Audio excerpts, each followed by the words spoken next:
Welcome to the Scandal Podcast. I am one of your hostesses, Jaha Knight, and I am joined with Eldia and Katrina Favela.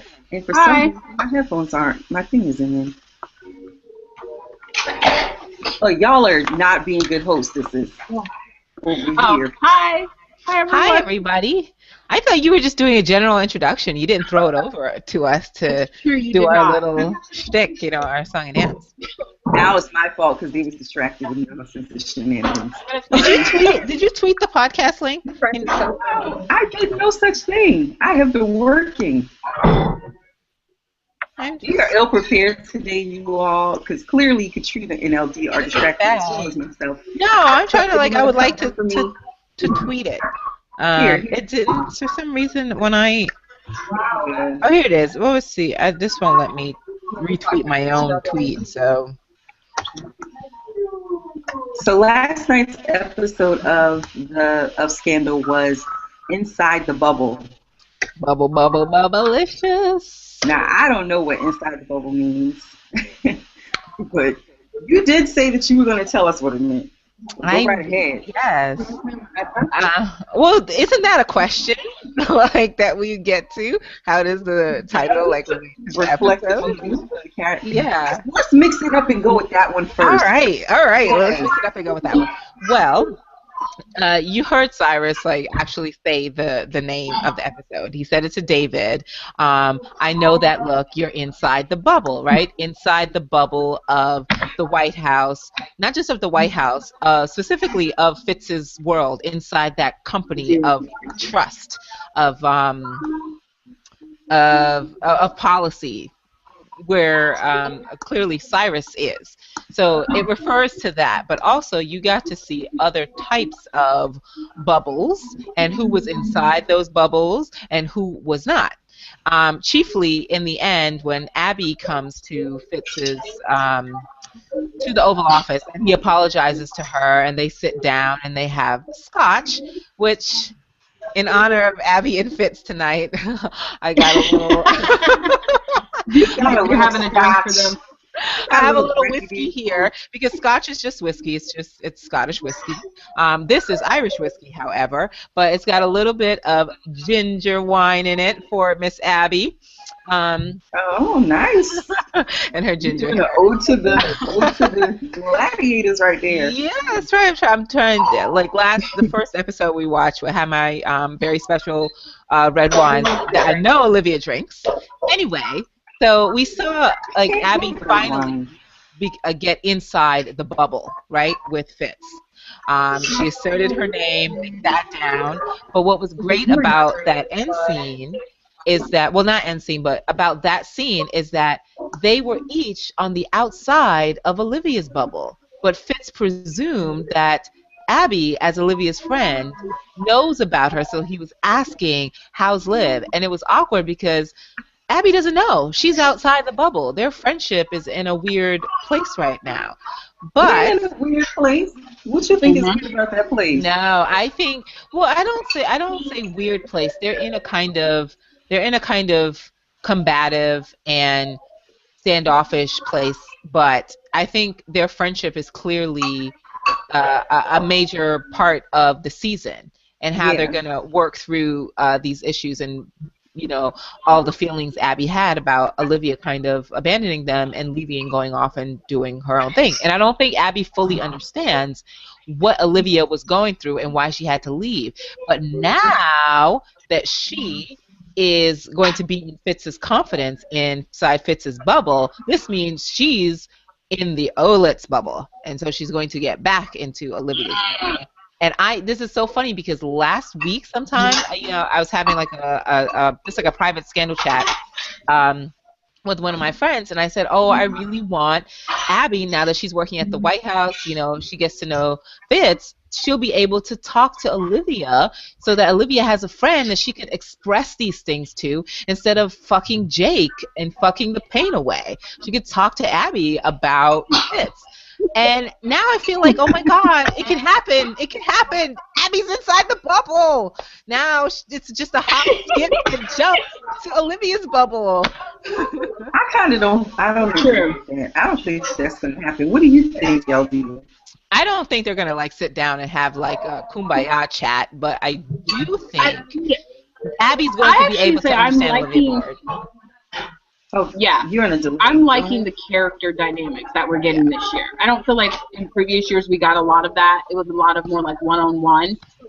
So there's a lot of different interaction. I like having Abby at the White House because I think she gets to see what Liv went through at the White House. It's like she doesn't really know. I think like they have this perception of Liv working at the White House and what it was like and what her relationship with Fitz was like, but they're actually going to get to see it because, like Katrina said, she's inside the bubble now. I don't like it. I want her to go back to OPA. No, you know what? I love Abby at the White House. I feel like it is a streak of freaking genius that last season they decided to have Abby take Liv's place as the fluffer at the White House, and she just works there so well. I don't want her to stay there, but I love having her there. I love David being there and these new kind of alliances that are forming. I'm really interested in what's going to become of the Abby and Melly thing, and you know how Abby and Fitz are going to develop, and what's going to happen with David and that whole thing. I love it. I love these different dynamics. I'm all for it. Well, I'm not. Maybe I'm just old school Scandal, and I just like things the way it was, and it's changing too fast for me and moving too quickly. But I like.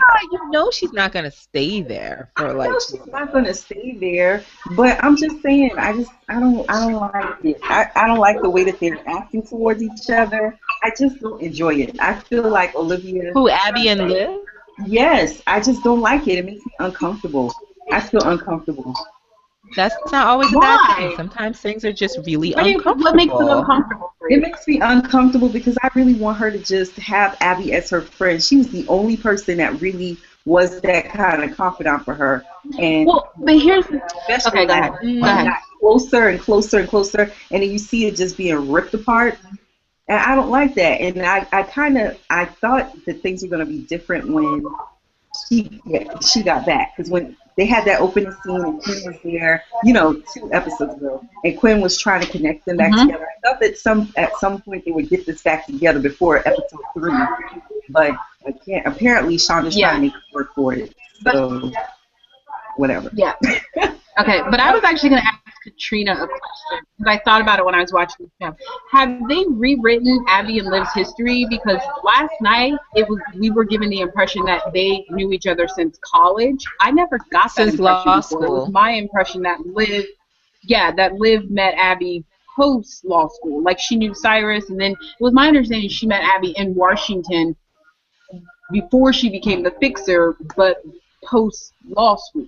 I don't know that we got that. I don't know that we got that much detail. The only thing we knew about Abby and Liv was that Olivia rescued her from a domestic abuse situation with her husband Charles, who's a politician. That Abby was in a political marriage herself, and that Abby moved into Olivia's flat. But we didn't know when exactly they had met, like precisely, and I don't think that we were given an indication of that, of exactly how long they had known each other.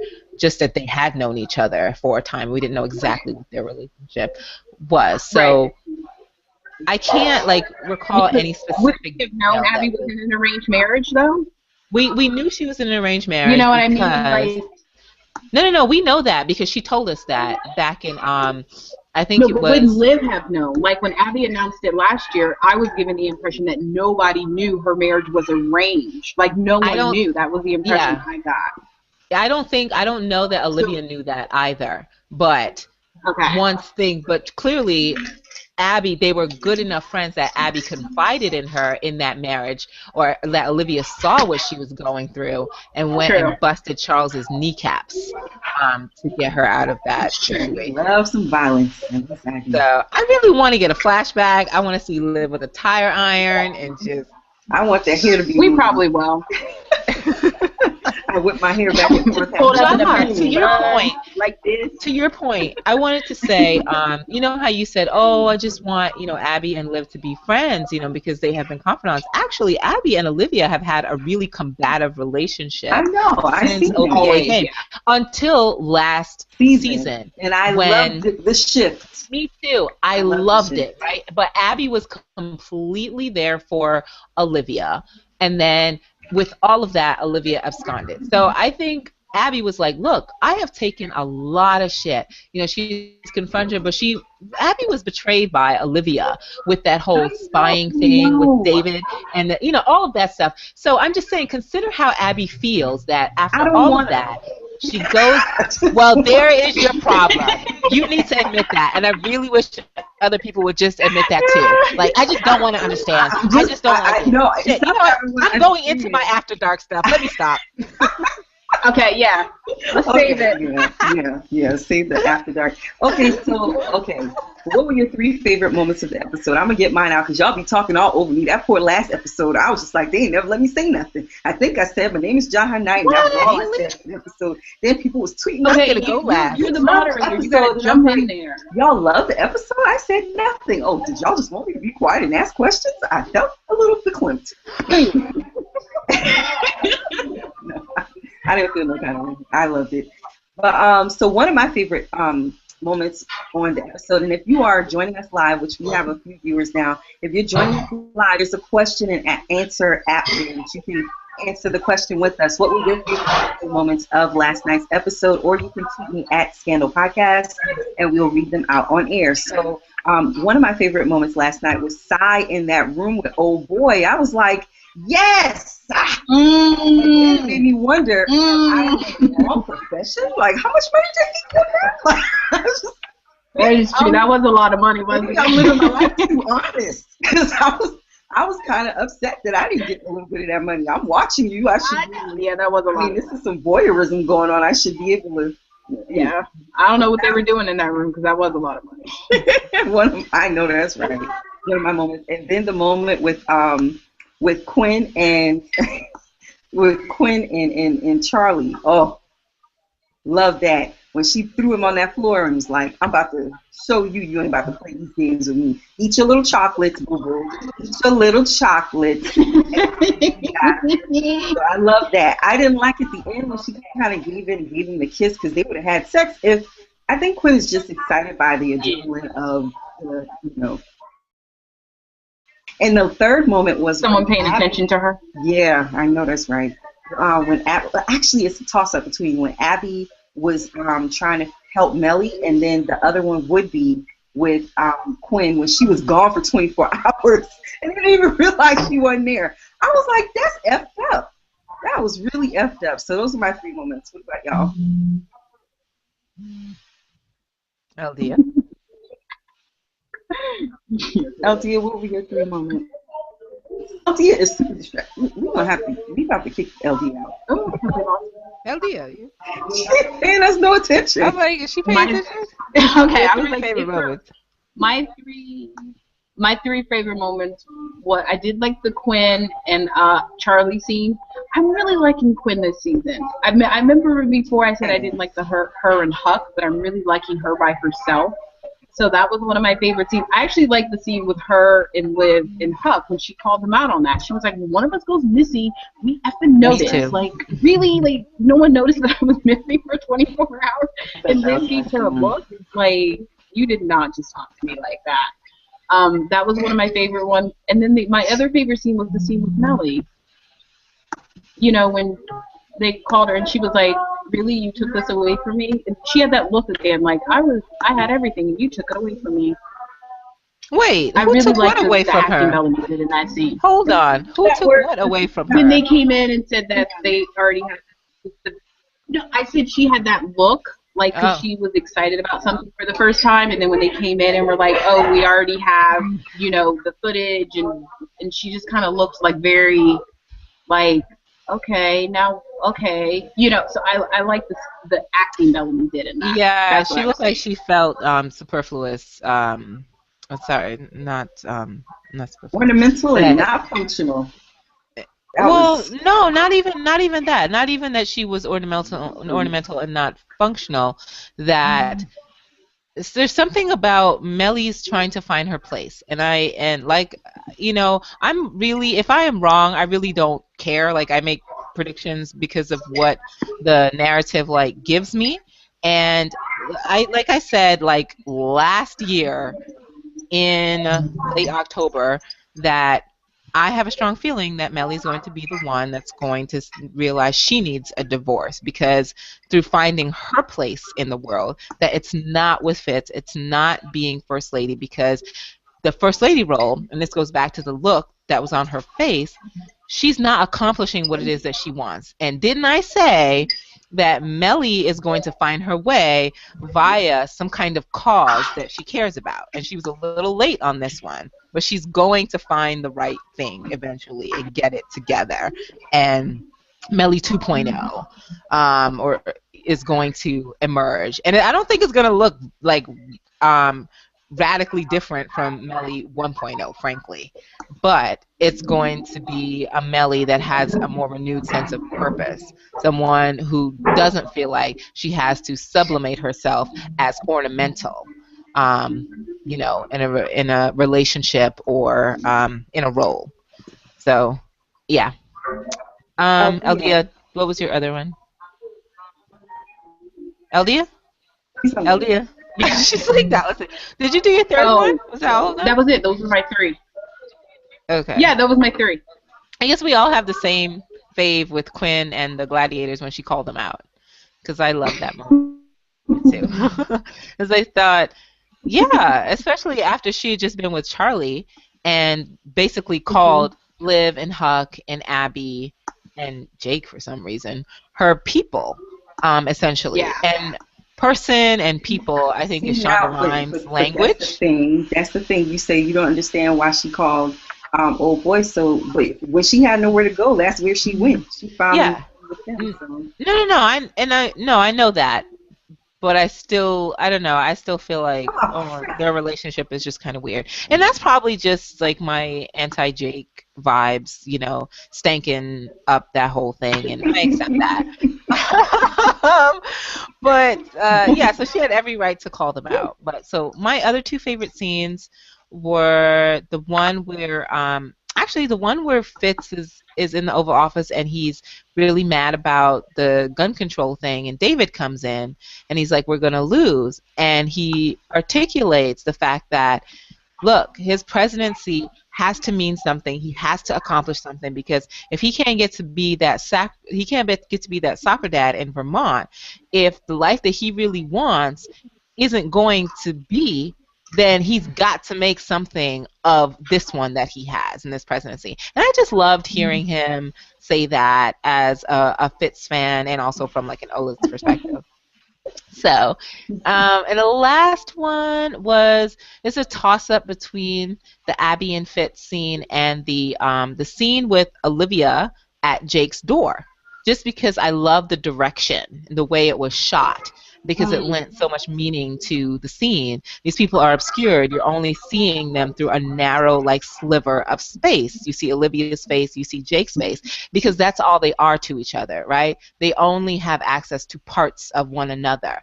And all of this sex that they've been having is just empty. And she comes there looking for something more, some kind of substance. But Jake is not her person, and he will never be her person, because she already has a person, and it's Fitz, that person that knows her. So she can have something with Jake, but it's not what she really wants, and there's still an emptiness inside of her. And I just thought the way that scene worked was really good. At least I felt like he was using her. You know what? Mark this day down, because I'm going to say something nice about Jake. Mark it down. Okay? I'm almost blown away. I got to hear this. Let me turn the audio up. Okay. In Jake's defense, I will say that you notice that he keeps pushing this sex narrative. You know, he was on the phone with her right before he bashes Charlie's head in, and he's like, call me later if you want me to do that thing to you. He sets up a hotel room for booty calls. He's like, oh, is this a booty call, or do you want to have sex, blah, blah, blah. He keeps reminding himself that, look, this relationship is just about sex. It's just this kind of one-note thing, because he doesn't want to like her. He doesn't want to fall for her, because he knows that he will always be second fiddle to Fitz. Yeah, but he's trying to make himself not love her in that way, because he's never going to be the one. And I think he knows that. So he's accepting what it is that he can have with her without trying to like push for more, because how many times has he tried that in season 3 and it just went nowhere? All right, Katrina. Now, you said you was going to stay on topic, so we're going to do that tonight. Okay, let's go. That Scottish wine, she can't lean on it. All right, so we just have a few comments. Annette said her favorite moments were when David finally started winning, when Quinn knocked Charlie down, Fitz and Abby. Then Kamara. Fitz and Abby? Yes, she said Fitz and Abby. Yeah, because I asked you if you would do this. Oh, so you go ahead and read them. Fitzaby. It's okay. So that was from Anita E. And then, or Annette, I'm sorry. I need to pick three. And then the next the next one, I hope I pronounced your name right, Kimera Harrington said that she said, she's answering, I think Liv is angry because Abby is where she needs to be with Fitz. Liv also blames Abby for leaving OPA non-existent. Abby needs to just put Liv and Fitz together and let them hash it out. Her job won't work unless all three can get past this. And then she also said, I agree with Katrina. I love that Fitz wants his presidency to mean something given the sacrifice he's making. And then her favorite moment is Quinn in The Gladiators and Jake in Papa Pope. All right, so we've had a few comments on Twitter. Sweet Treats Forever said that she did enjoy this episode very much. She feels like Abby was betrayed by Liv because she left, and Liv's mad that she reacted the way she did on her return. And then she said she loved when David and Fitz had their conversation and Abby and Fitz conversation. She also says, and Quinn and Charlie, she had a lot to say. It showed that Fitz is hurting about Liv's leaving and needs to know how she was doing. And her last thing was, very true, Katrina, but she loves Jake's role as the bad guy. Then Shane says, can we discuss how much I really hate Jake? We can, but we don't have a whole lot of time tonight. Favorite moment? His favorite moment was when... Come to my inbox. Okay. Yeah, that kind of sounded... I'm not getting into that. But his favorite moment was when... You said, come into my inbox. It was full of sexual innuendo. No, it wasn't. I wasn't like, hey, girl, come into my inbox. It is a boy. Or a boy. Hey, boy. Hey, boy. Hey, boy. Hey, girl. Either way. His favorite moment was when Quinn and Olivia, and he loves Quinn. And, of course, he hates Jake, no matter how you dress. I love Quinn. So there we go. So we got. We did that a case from why? Did it support the storyline and take away from it? I don't think it took away from it, but it does seem like it. Did it feel like it's not done to you? Yes. Like they're going to go back to that? It's not done. So I'm really, I personally think the father obviously has something to do with it, and it looks like the daughter was threatening his work or his business in some way that has something to do. So it's something other than the affair that the father found out about that he felt threatened by. It's not just that she slept with this little 17-year-old boy. It's something else. The minute he walked into that morgue, I was like, I don't trust you. You look like you're performing. He didn't seem trustworthy. Yeah, he got a lot of noise. Just like I could stand it. But to your point, I think the thing that stuck with me the most about this case, one, I love people from Olivia's past, like coming out the woodworks and getting to see them, because we get to find out more about them, and we found out that Abby was connected to that. But the crucial thing for me that stuck in my mind was the fact that Liv's friend used to be a side piece and became the main piece. And I thought, side piece to main piece, Maine, Vermont, piece. I don't know, not piece, I should say chick. Piece is very objectifying.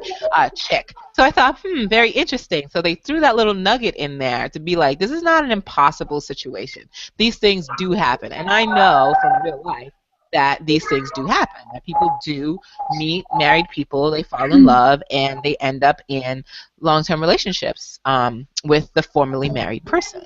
So I love that was kind of thrown in there. And there are all these little nuggets that have been thrown in from episode 1 to 2. So I just frankly have to say, anyone who feels really kind of like down about the Olitz thing, you really need to be patient and let this thing work itself out. I am willing to bet good money that these people are really going to have their day. Olivia might die immediately afterwards, but they will get together. Don't mind me. Are you killing people off, man? Like what? I'm not gonna say why. Just don't mind me. Don't mind me. I thought it did reflect only because when you think about it, it wasn't the bubble thing. It was the look for me and how it took them so long to look for the girl and the correlation between Quinn and the girl, that kind of thing, that lost and kind of dark piece of it all. Do you know what I mean about that? Does that make sense? What do you mean? What do you mean between Quinn and the girl who was like lost? Between the girl, like Quinn was gone, and so was the girl. The girl was gone for 24 hours. Quinn was gone for 24 hours. There was a correlation because when they were discussing the case, remember they talked about the girl's best friend, and they said, "Wait a minute. These girls talk to each other all the time. You're telling me that in 24 hours they didn't check in with each other? The friend is covering for the daughter." And so I remembered that. So then when Quinn came back and said, I was gone for 24 hours and you guys didn't check to see where I was, I was like, oh, okay, I see what you did there with that. But yeah. Shane said he hates the fact that, what's his name? Jake, I almost called him James. Jake keeps stomping around DC like he has authority and or power. He needs to have a damn seat. He's a side piece. Side pieces don't have power, they have position. Ooh. I knew you were gonna like that. It's like, ooh. But yeah, no, you're completely right. He has no home in the narrative. He has no job. Yes. No home and no job. Like, what? And the only reason he went to Papa Pope's and with Olivia is so he could threaten Papa Pope, because there was going to be no other way for him to get access to him away. So he was threatening Pope and trying to get him to leave town. What do you think, Eldia? Do you think that the episode reflected the well, no, it was the case. Talk about the case. Eldia popped out. She'll be back. Oh, she'll be back. Right, so the next question is, if blank would have happened, then this episode would have been perfect. What was your blank? Oh, God. What was my blank? Eldia. I didn't really have a blank. I know. If Papa Pope would not have missed in between those fingers, if he would have just gotten that hand with that knife, then the episode would have been perfect for me. If his aim wasn't so good. You want to Papa Pope to Mama Pope. Mama is the slicer in the family. You know that. She wasn't there to butcher Jake. What did you all think? If blank would have happened, what would have made the episode perfect? Annette says she thinks Jake is pushing for more when he's constantly saying Liv is not his girlfriend. He even said he would go out to dinner with Rowan, to dinner with Rowan if Liv was his girlfriend, even though Rowan put him in the hole. And then Kamara says, does that mean it's coming? I caught that too about the side piece. I want a wedding, and I want Liv by his side, helping Fitz to run the White House. Oh, and babies too. Girl, you living in a fantasy world. Thank you, Jaha. Thank you. I was like, I'm not even going to respond right now. With the violins and such. What is going on with you over there, Kamara? Eltia, what was your thing? What was your if blank would have happened, this episode would have been perfect? And the other one, which is the case. What is your thought on that? Can she not hear us? Yeah, she can hear. She can hear us, but you got to pull the headphones out, Eldia. Pull the headphones out. I agree with Katrina. I wish Papa Pope had it connected on that. That was it was like, I was like, is he gonna stack? No, okay, just sit between the fingers. I was like, okay, because it got awfully quiet. It was like a stare down, so that would have made it perfect. And I actually think if Melly had done more in this episode, I'm really liking what Melanie's doing. So when you only get like one scene of her, it's really like, okay, where's the rest of it? You know what I mean? If that makes sense. We have four scenes with her. With Melly? Yeah, we have four. Yeah. LD, were you watching the same episode we two did now? I recall seeing Melly in the season. 5, technically. She was in 5 scenes. I will recall every last one of them for you. Yes, she was. And you know Katrina had us here all night. Don't let me do it. You don't listen to me. It didn't seem like it to me. The comments on Twitter are from Sweet Treats Forever. She says, Katrina, she felt the same way when she heard about the side piece. Also noticed how quickly Liv shut her friend down when she was going to tell them about Liv's nightlife. I saw that too, girl. I was like, yes, tell us about the nightlife. And the nightlife. There was a reason. Sorry, I'm just going.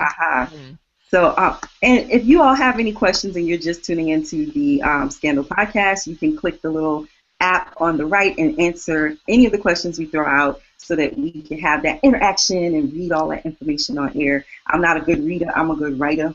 So I had asked Eldia to do all of the reading for me, but Eldia is in the loudest place on earth called Panera Bread. But she said, don't play with me, Jaha. You see her on there? With the reason, you have to tell them my reason. She's about to cut you. Yeah. My hand. She's gonna bust out that Rowan knife. No, but LD is a diligent gladiator. Her internet went out, so she went and found someplace else. She didn't make no excuses. She's like, girl, I'm here. So thank you, LD. I appreciate you, girl. So what was the game-changing moment from last night's episode? What did you all think? What was y'all game changer there on Twitter and on the interwebs? You talking to us or are you talking to the internet? No, you know these questions. Did y'all hear that big silence there? Like they didn't know. You said, what was your game-changing moment out there on the internet and on Twitter? And I'm like, I'm waiting for the internet to respond. I'll go first.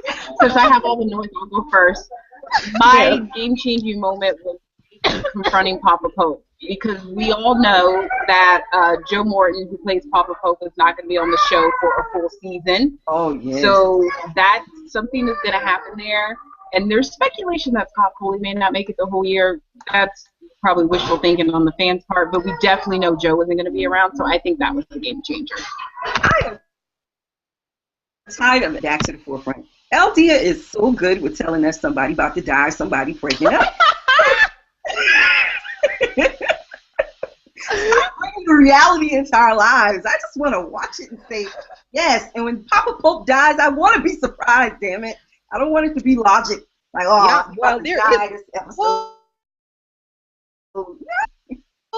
There's narrative logic to it. Even if we forget that he's. I don't want y'all to bring me back to that.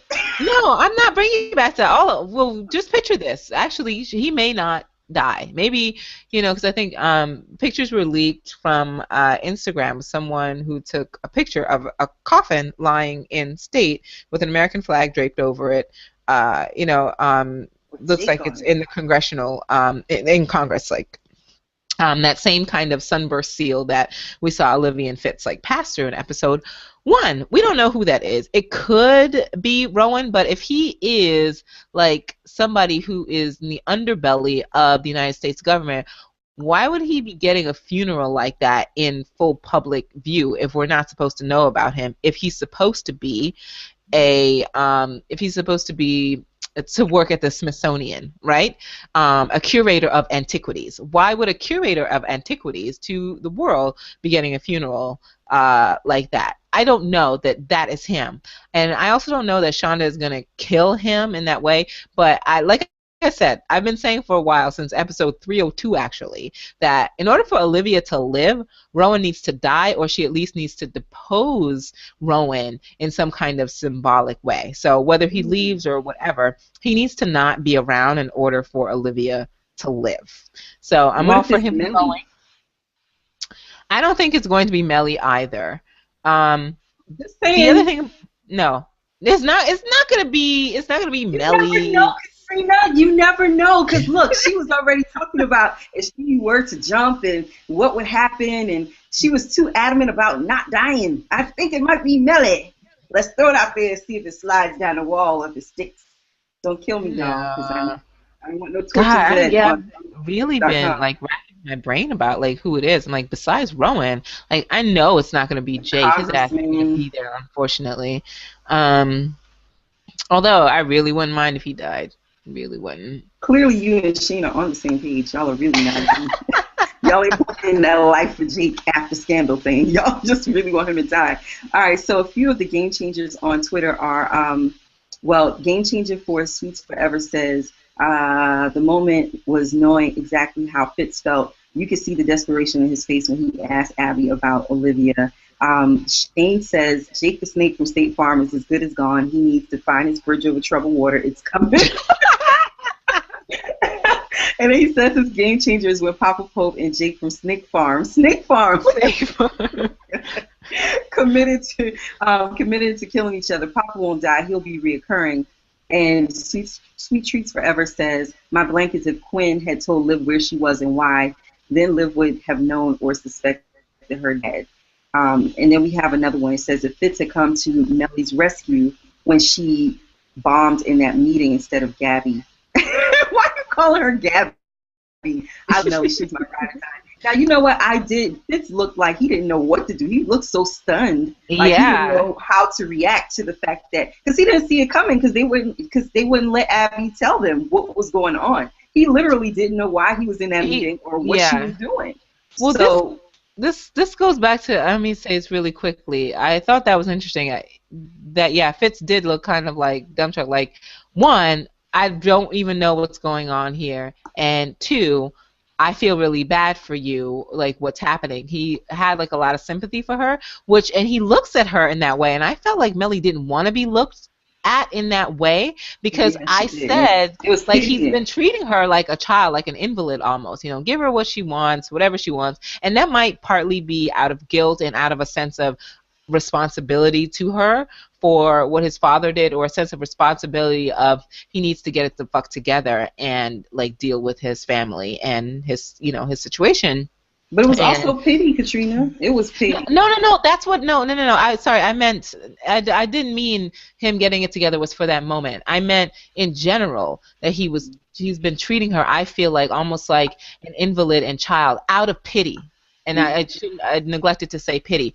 That his attitude towards her has been like, I really pity the state that you're in. I'm so sorry for you. I'm so sorry for what I may have had to do with it. Not the rape stuff, but just everything of your life. I think he does feel that way, and he looks at her with a pitying kind of sense. And when you're trying to like get yourself back together, sometimes somebody looking at you with pity, like you just don't want that. You don't want that, because it's just the worst feeling. And so, yeah, that's what I thought of him looking at her. But what do you think, Aldea? Because you've been kind of silent over there. I know it takes a while for you to click that we are talking to you, but we are. Come on in, Aldea. Come on. No, I agree with everything Katrina said. Right. Amen.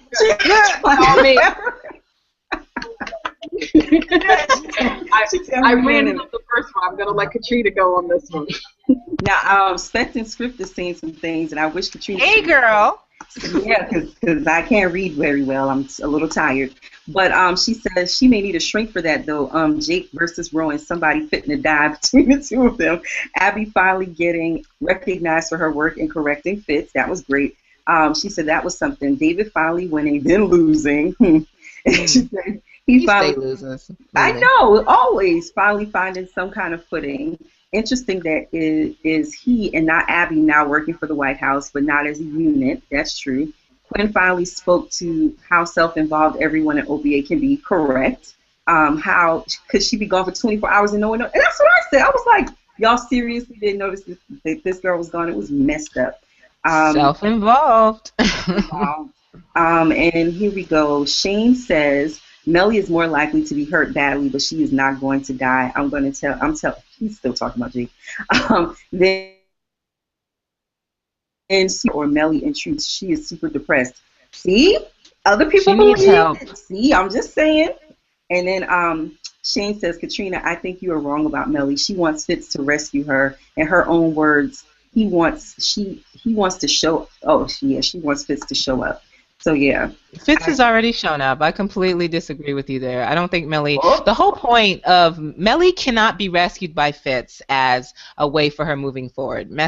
Mellie has to get herself together and rescue herself. She already tried to use this marriage as a way of getting somewhere to her political career. And I cursed her ass out last season at the end of the season, saying, "Is this the woman you want to be, depending on a man to get you somewhere in life? Wake up! I know that's not you. Come on." And I think that's what's going to happen with her this season. Y'all have a scene that y'all would have taken out or extended from last night's show, and who was your MVP? So I'm wishing these questions together. Come on. Quinn and Charlie kissing. Taking that out? I hope so, because that almost made me throw up. And who's your MVP, Althea? That's tough. I would probably have to say Abby. I'm really liking her at the White House. I can't get enough of it. So I like what Abby's doing. Okay. David. David? How he randomly gets thrown in there. David. Like what? David. He's come over to the dark side. Yeah, but he's over to the dark side. He's not a true dark sider. He can't be a Cyrus or a Horus. He doesn't know that life. He doesn't know about that life. He ain't about that life. He ain't even about it. What about you, Katrina? My MVP, I want to say Abby, but I also really liked Olivia in this episode. I like how she told her friend straight at the morgue. She's like, I am not about to get fucked up over your shit. Nope, not fixing it for you. If you did this, you're out on your own. And I love that. I love that she's back to I am not getting involved with bullshit anymore. If I don't believe in this case and in you, we're not doing it. So I love that about her. But Abby was an MVP for me for sure. And I really love Fitz this episode. You love Fitz every episode, girl. No, not all the time. I actually felt like even with I think it may have been the first episode, maybe the second, where the cases are getting left at the door when they full of shit, to be quite frank. Because she didn't even finish that last one when that lady killed the senator. She was like, you know what? I can mess with all of this. I'm out. And the case didn't really end. It didn't really end. Yeah, I wonder if that case is going to be revisited, because it's really about, in some ways, it's linked to policy as well, which I think is going to be a long-term theme for the season. So we'll see. But I think you're right. It seems like she is quick to get out of a situation that she feels like, nope, not doing it. Not this season, bitches. That's what Liz is saying. Like I'm not even. Exactly. So okay, I'm gonna read these last ones. My MVP for the episode would have been Jake, and do not come for me, Shane. I already know you're coming. I can hear the Twitter feed right now. But my MVP would have been Jake, only because. Oh, the wine done gone to your head. The little Scottish wine. No, I'm getting over a virus. Yeah, so mine would have been Jake if he had stuck to his guns. If you're going to grab your balls and be strong about something, hold them tightly. Do not let them go. Just like Papa Pope told old girl to gird her loins.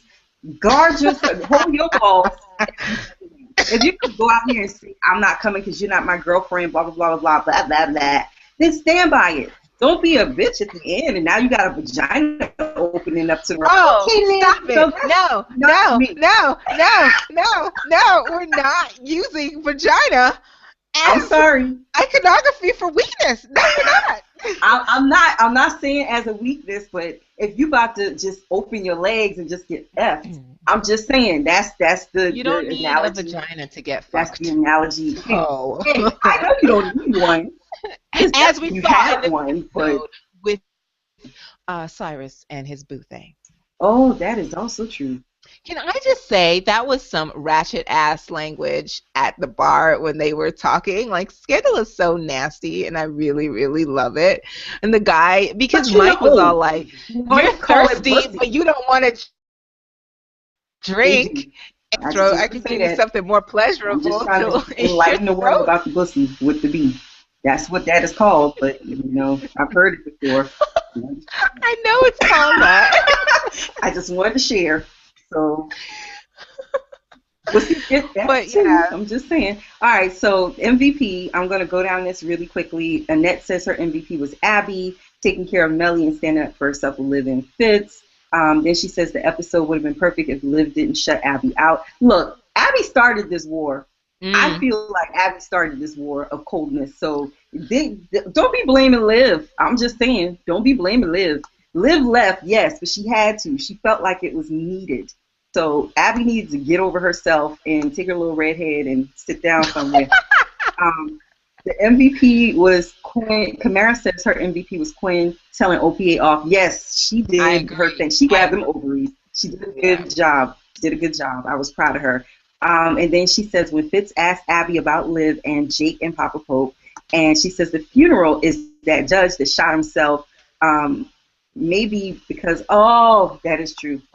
She says she thinks that the funeral is the judge that shot himself. Maybe because that's true. of David, the judge may have been murdered. And she also says that the game changer was when David won in court. It was a victory for him and the Grant administration. Fitz got happy, got some happy for a moment, which is sweet. And then she said she would have taken out the scene with Cy and the man whore. Y'all hating. Let Cy get his pussy. Y'all tripping. Why? What was wrong with Cyrus? Like, you know what? I love that scene when they're like chatting it up. The whole thirst scene, and even afterwards when he paid him, and Cyrus was definitely looking at his crotch. He was like a satisfied customer. He was very happy. Yeah. Okay. But I feel bad because he's gonna blow up. It is, and he's gonna feel really. When Cyrus is angry, the beast comes out. So I can't wait to see that. Manny B, I don't know what that is. He up for two, maybe. So Sweet Trees Forever says her MVP was Abby. She was really trying to get into that bubble, doing her best. Shane said she did like the shit that Olivia threw at Abby at her door. That was authentic. Yes, Olivia threw that shade like a tree, honey. And I loved it. I was like, yeah, Abby. Thought Olivia had it in her. She bringing out that, And then she said her MVP. He said his MVP was Quinn. From wanting her dead to really falling. He went from wanting her dead to really falling for her. What? Wow. Her dead? You're so violent, Shane. And then a lot of people wanted Quinn dead for a while. Really? A lot of people wanted season 1 and season 2 Quinn like dead. All they had to do was sleep with her. They would have died if they sleep with her.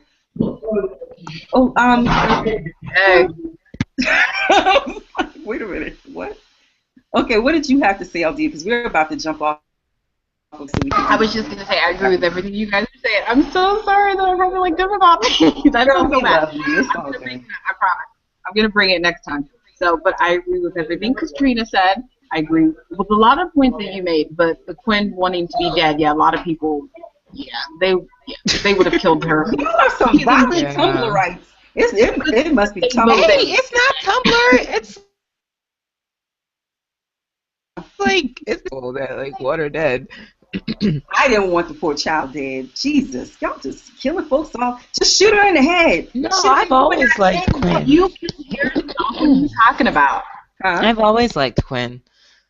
I never wanted Quinn dead, so I'm sorry. The only character I have not liked, to be honest, was Jake, and it's because of the way the writers have treated his characters. They've used him as a kind of device where they needed him, and I think maybe this season it seems like they're trying to find a home for him, but right now he is literally and narratively sort of homeless, and I just didn't like that because I had no sympathy for him. I just didn't know where he was coming from, and I didn't care about him. And if I don't care about you, honestly, like, get off my screen. Well, we are about to jump into Scandal Podcast After Dark. I want to read the last tweet for the night, which is a series of tweets from Spec and Script. She says, Olivia, game changer for her. She'd have to say her dishing back to Abby what Abby dishes to her. Usually Olivia will take the beating and keep on trucking, not this time. Oh, and how she manhandled that friend of hers. Yes, which I talked about earlier. Loved it. Yeah, she said, you can see all these little changes in many of the characters this episode. You're absolutely right. Fitz finally exploded, but that was the tip of the iceberg. That's not what she said. What he's got locked away inside. I'm expecting more of that to come forth next week. Anyway, I'm rambling. I probably didn't answer your question.